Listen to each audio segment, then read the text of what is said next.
Fred, what was your reaction when you did not get fined by the league for your comments about Isaiah Thomas's dribbling? And also, do you think the fact that you avoided discipline might mean that your words might hold some sway tonight?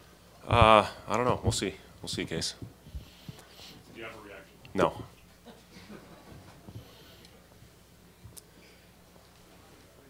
Is that it?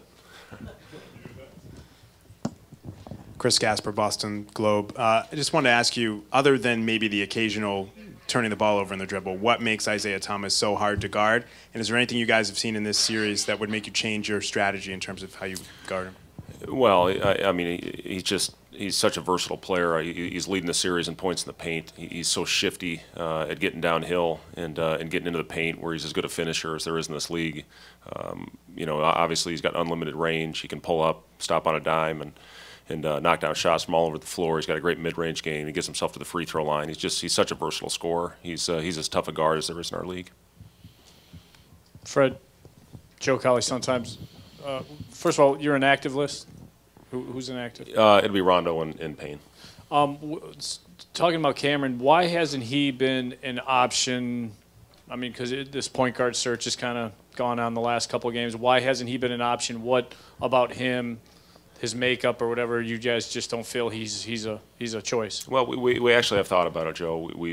He's been really good, you know, playing the role of Isaiah Thomas. You know, he's really, you know, showing flashes of you know, what he can maybe become as a player. He's a guy that can get into the paint, get downhill. He's got good size and length. He's got a nice floater in the paint. You know, so he is somebody that we have thought about, but you know, it just goes really to experience. You know, I guess that's kind of where it is with our team right now. Isaiah has been in the league. He's been in situations where he's been on the floor a lot over the course of his career. You know, he is one of our better pressure guards. You know, that can hopefully get up and pick up and you know, apply some pressure. That's the reason that we did go with Isaiah. You know, then Jaron and Michael, they're going to have to keep themselves ready. You know, there still is, you know, possibilities for those guys to go out there and get minutes, especially with Rajon out of the lineup. But we'll reevaluate it. Joe will reevaluate after the game and see where we want to go with Game 6. Fred, Mike McGraw, Daily Herald. How do you there's probably not a whole lot of familiarity with playing with Isaiah Cannon at point guard since he didn't play a lot late in the season. How did you address that? How much of a concern is that these guys just aren't used to him being out there? Well, you know, obviously, you know, Isaiah Thomas was having his way with us, and we wanted to, you know, put somebody on him that could apply some pressure, get up and pick up full court. You know, we thought Isaiah was our best option with that. We felt comfortable with Dwayne and Jimmy getting us into an offense. That they've done that for a lot of the year, putting the ball in their hands and facilitating, you know, our offense for us. So.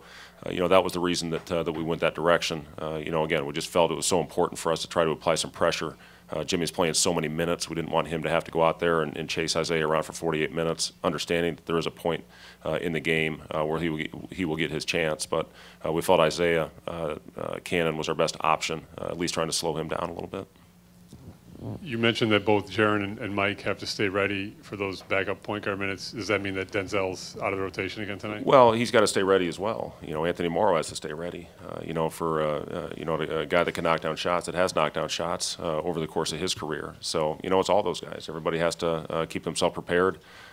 You know, you never know when you're going to get that chance and get your name called and hopefully go out there and produce.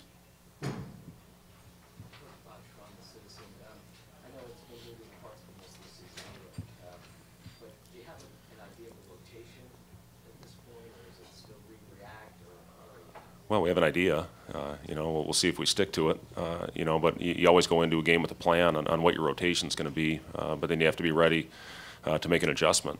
You know, we went into last game not knowing if Isaiah Cannon was going to get the call. But based on what was happening in that first quarter and also with foul trouble, he got his chance early, and he went out there and I thought did a great job. I thought he was really the guy that was responsible for getting the momentum shifted to our side. Unfortunately, we couldn't sustain it, you know, digging ourselves a 20-point hole to climb out of it.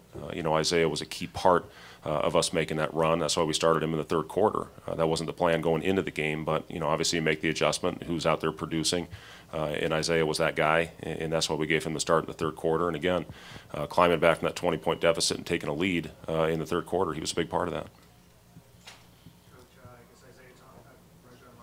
me this morning.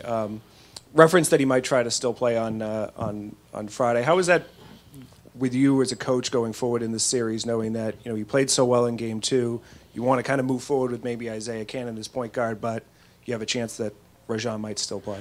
Well, it tells you everything you need to know. Rajon was out there playing, basically with a torn ligament in his wrist, and if he can play, if there's any chance for him to go out there, he's a guy that's going to go out there and give it a shot. It's just his makeup, his competitiveness. So he's going to do everything he can to keep himself ready. We still understand it's a long shot. He's got a broken thumb, and that's hard to go out there and play, especially on your right hand, as well as a torn ligament on the other side of the wrist. So you got the wrist and the thumb. It's tough. Rajon's got an unbelievable left hand, better than most guys' right hands as far as handling the ball and passing the ball.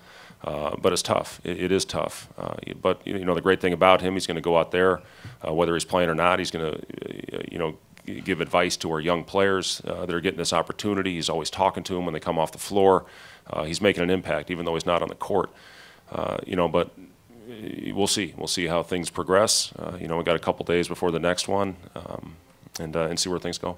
The torn ligament that Rajon was playing with in his wrist, which he just told us about today, is that the same thing as the sprained wrist that he had near the end of the season, or is that a different thing, or what's the deal? Yeah, correct. Yep. Okay, thank you, guys. Yeah, thank you.